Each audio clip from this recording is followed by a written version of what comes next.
Yo, peace. My name is Michael J. Turner. I'm the Southwest Shaman. This is StereoFix 888. Thank you for being you. Thank you for being where you are, which is right here, which is where you at. And I'm coming from the Southwest, Phoenix, Arizona. And this is how we doing it today. I just want to be on some cannabis thing, breaking it down a little bit, talk about it a little bit. I'm not gonna get too far into it, but as far as for me personally, I'm gonna just tell you and give you a little my history about it and how I get down, some of my techniques with it, and what I believe about it, and what I'm going to do with it going forward in my life. Okay. So, started smoking cannabis when I was in 8th grade. And it took a immediate, no, actually wasn't until I became a freshman, but relatively quickly it took a major role in my life. And but at no point did it ever really, I never got in trouble. It never took over, really took the pilot seat in my life and none of that stuff. It added on to me, but it was nonetheless a habit. And you know what I'm saying, I'm not gonna say that it's health, it's healthy to smoke. I'm not gonna say that at all. And I was too young too. I was too young to have started it, but it was meant for me. So let's just fast forward years later, man. I started doing I was drinking a lot, started taking pills and shit after a DUI, and taking pills and stuff, and I was selling bud at the time, selling cannabis, rather. And like, slowly but surely, I stopped smoking. Okay, I stopped smoking cannabis, and eventually, I was only, long story short, I was only on heroin at one point. Just that. First, it was pills and painkillers, Percocets, Oxycontin, all that stuff, and it became only that. And then there was also meth came into the picture after a while.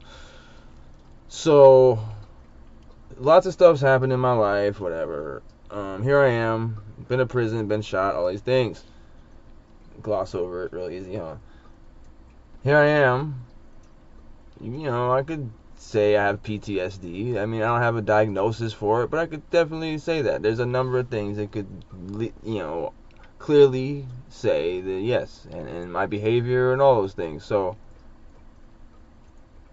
like I mentioned briefly, I'm an opiate addict. I'm an addict of all fucking substances, really. So after struggling with it and going through a lot of different things, treatment, therapy, trying everything under the sun, basically, and even trying to smoke weed again at different points, but also it was weird. But here, this is what I want to get to. The point I'm trying to get to is where I've arrived at right now, and why I still use cannabis. Because there's some reasons. One is harm reduction. You know what I'm saying? I could be out doing all these other things, chasing fentanyl, etc., etc. Well, let me choose a less harmful substance. Off top. All right. Number two, it actually adds on to me. It doesn't take away from my life. I mean, with a small amount of money, I have enough cannabis where it sits on the shelf, and I'm not out chasing it. None of that stuff. Okay. Also, the effects of it, like I said, it adds on to me. It's self-revelatory. It's a self-revelatory substance. So, as in, like, the effects that it produces help to reveal myself to me, like a mirror. Okay. There's room for abuse, and I'm not gonna say that I don't abuse it, but my dose, regardless, is still, even though if I'm a heavy cannabis user, my dose is still low compared to where it could be, or others who need that. Whatever, but it's hard to, it's like I have to determine that, and then, but my end goal is to dial that back and to get to where I don't rely on it and it's used strictly spiritually. because that's what I believe its intention is, and I also truly believe that the intended purpose of it is to consume it, and for it to not be tampered with by man as much, you know. I mean, yeah, grow it to its maximum potential with the most through natural means, you know, whatever you can do with fertilizers or whatever, things like that, different growing methods hydroponically. But you know, I realized that we're working with some stuff that they're trying to turn into a highly addictive substance. That's what I've realized. Now, if it wasn't for the fact that I'm already seasoned in that realm of like substances being my norm, like floating through my system being my norm, and that being in that state of mind being my norm with opiates and meth and everything, so it's not a big for me to say, all right, I'm gonna smoke cannabis now as the main thing instead. Is it a big surprise for me to smoke a lot of weed? Not really. You know what I'm saying? And how I get down is I do smoke a potent thing. You know, when I do it, it is potent, and it is probably what I would say is for the level that I'm using cannabis, it would incapacitate most people that don't. You know, if you don't at all, you're gonna be 100%. That's where. But see, I operate 100% fine and normal because this is where I've tuned myself to, and I'm adjusting that slowly but surely. But right now, I am dealing with the transition period where I just stopped using last September, and I realized that a method for me to make this transition off all that shit and those habits and behaviors was for me to use this medication. Bottom line. So I use this medication. Is there a hazy gray area there? Yes, but isn't there with all medications? Right?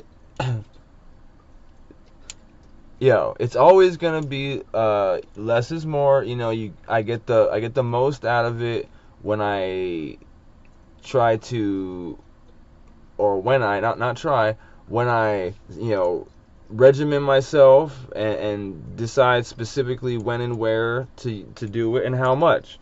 You know, I'm gonna get the most out of it then. Give myself time to, you know, cycle through, you know, for my body to need it and then do it again. Like,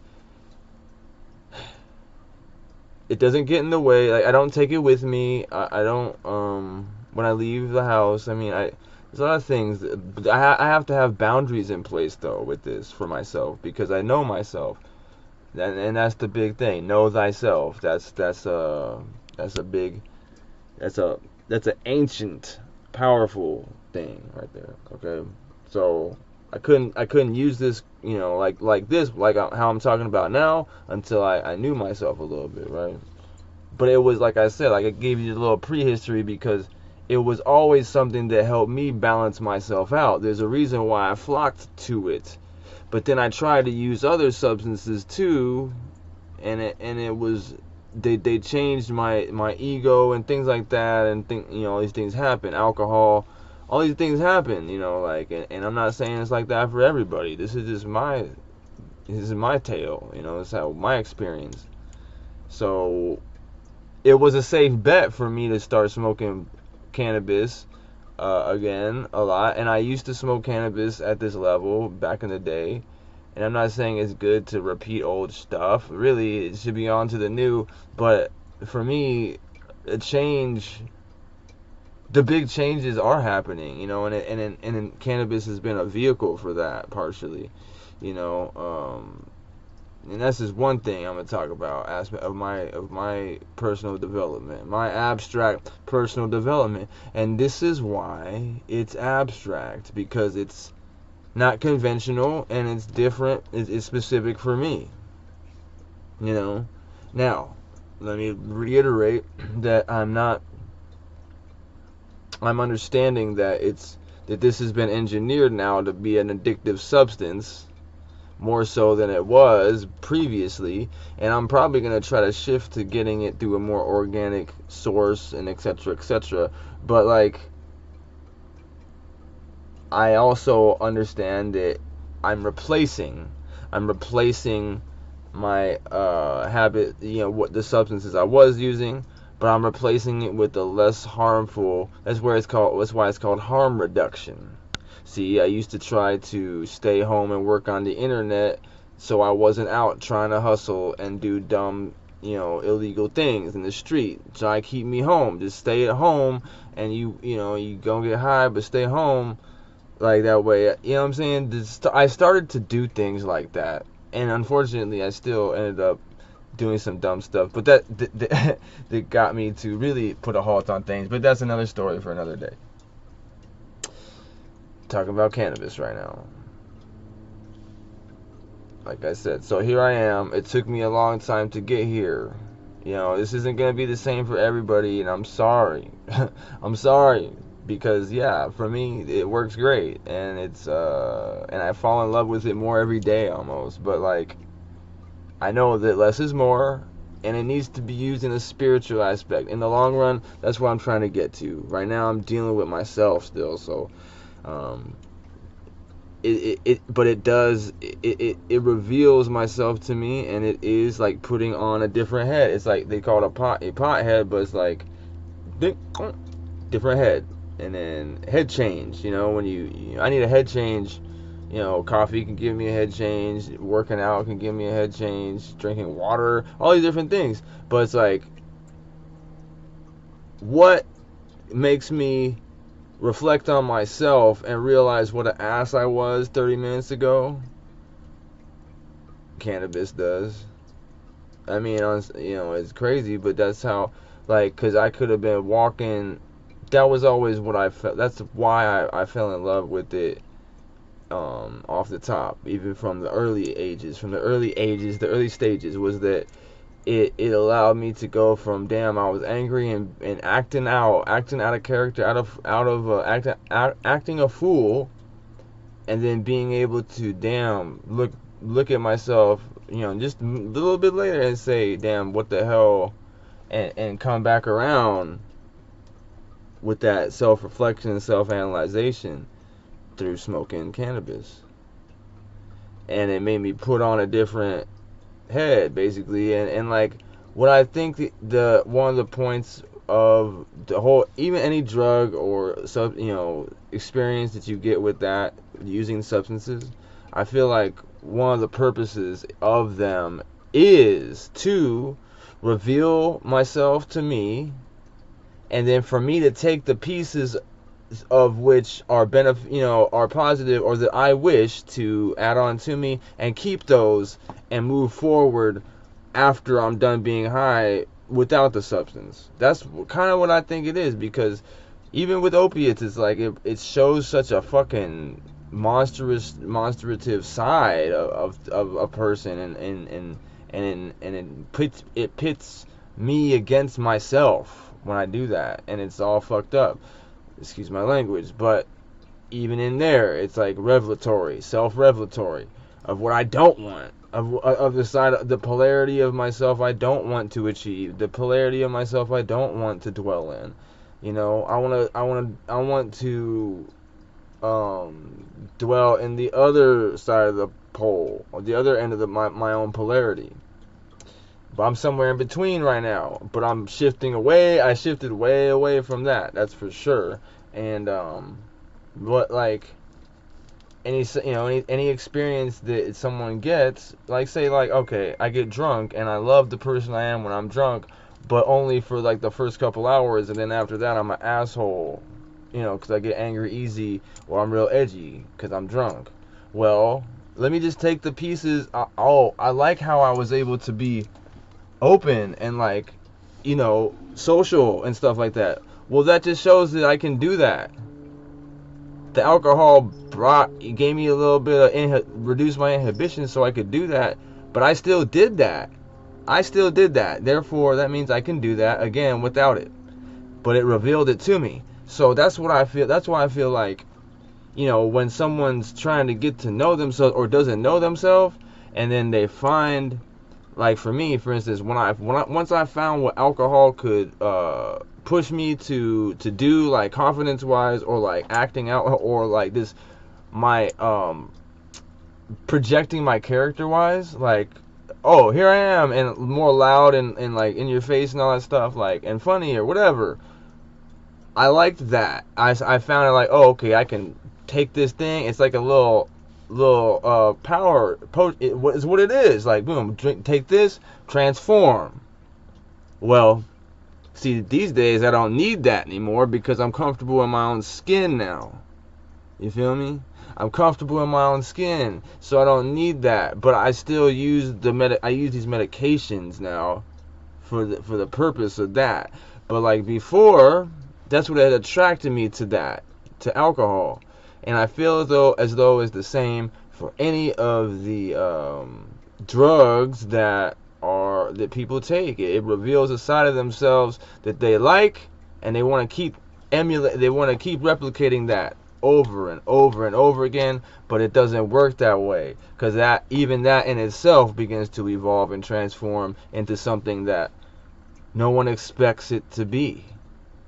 Like when I started taking opiates, it gave me so much energy and it made me so outgoing. I just wanted to call people on the phone and talk to them and tell them and hear, you know, and like it just was this amazing. It was exactly how you might have just imagined with heroin. And Oxycontin was really the beginning of that. And oxycodone, you know, hydrocodone, all those. You know, and I landed on fentanyl.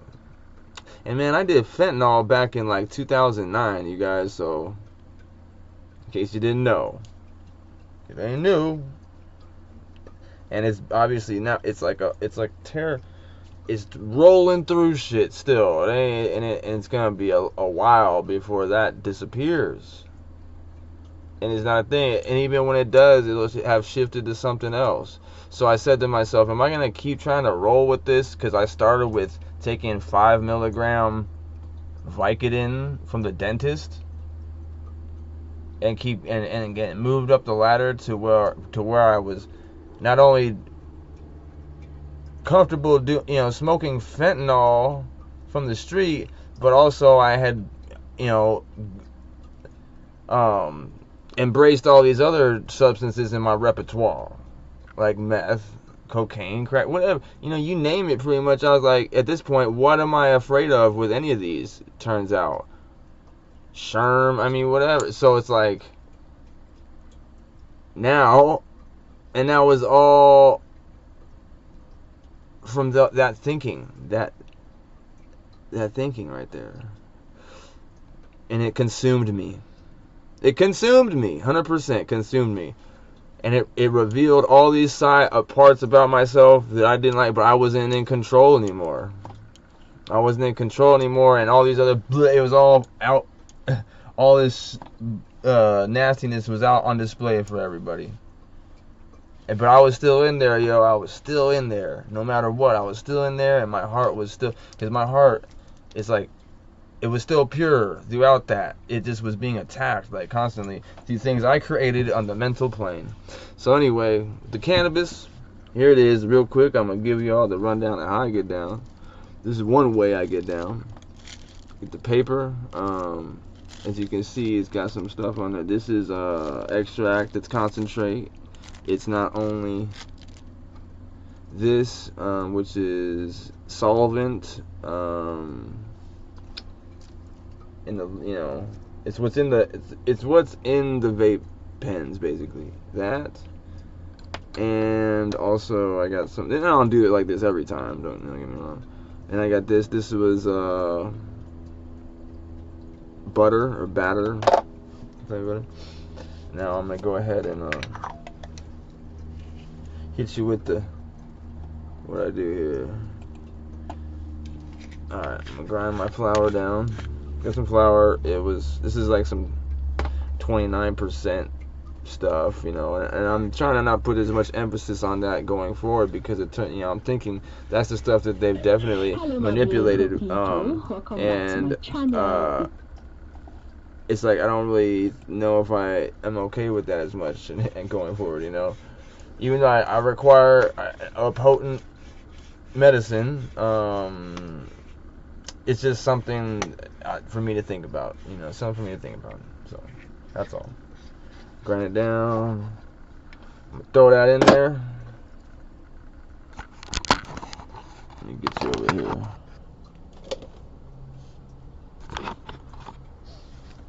Okay.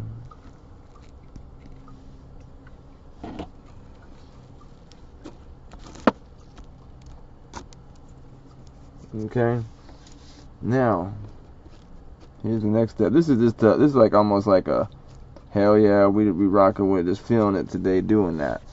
You know, like I said, I don't gotta do it like this every time, but I'm going to this time. Now, I'm gonna go ahead and clear out my grinder and get that all up in there too. As you can see, there's a nice amount in there. Just from this is just from like yesterday or whatever. Alright, there. Now, I want y'all to see this, what this looks like before I twist this thing up.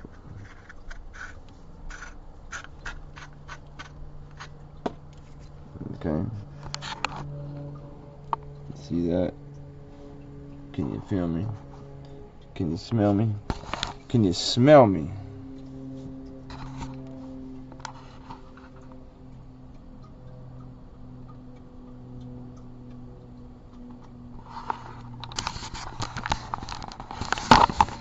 Alright. If you can smell me. You can smell me. Now I have a tip here. I got the tip. And I mean, if you don't know how to do these, go look that up. I had to.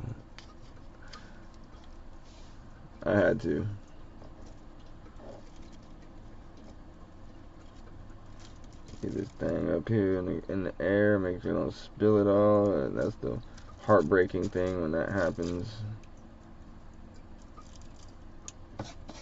Alright, make it get the little leftover Doug Dizzle. Ooh wee, this is that thing that killed John Wayne. This is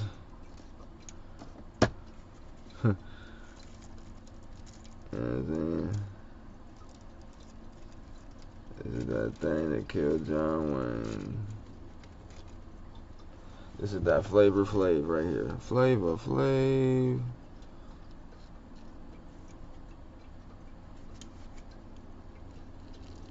That tat-out, that yowla.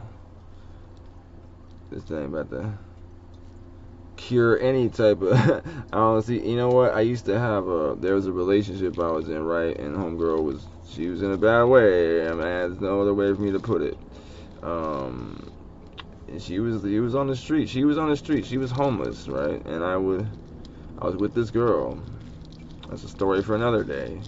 But she was a Gemini, and she would come at me on days, and I would go get her, and she'd be on some just straight wilding out, like, evil type shit that, like, would not cease.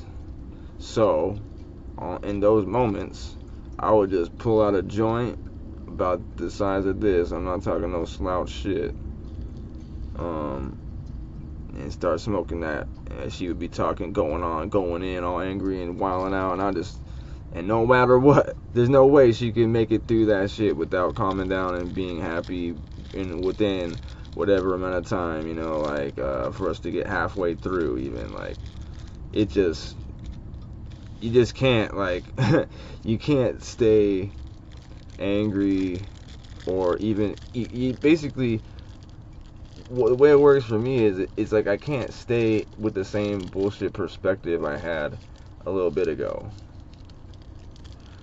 So that's what it does for a player. It shifts my perspective to something else. It shifts my perspective out of my ego that's what it is. And you can say what you want about Mike Tyson, but he made a statement at one time on this type of shit, and it made a lot of sense to me. He said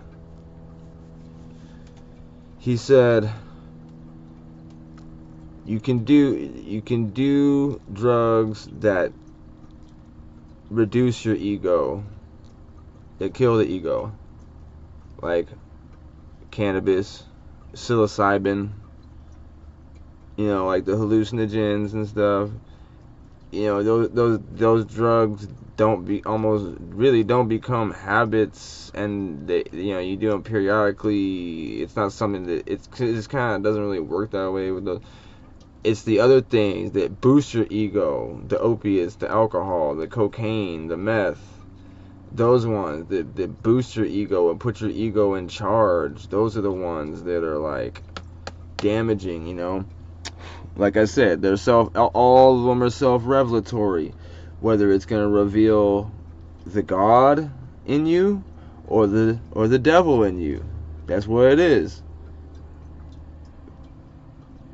And it works, and it doesn't have to be just substances that are doing this. So here it is, yo. Some potent ass shit. I don't even know what the level of THC this is off the charts, off the meter, but it's Saturday. So here we are, and I'm about to go record a track. I'm about to work on some music. Put that to the side. I'm about to go work out first. Actually, got that ready. That's how we get down. You know what I'm saying? Like I said, time and place. Set the time and place. You know what I'm saying? Get some other stuff out the way, and then I can medicate.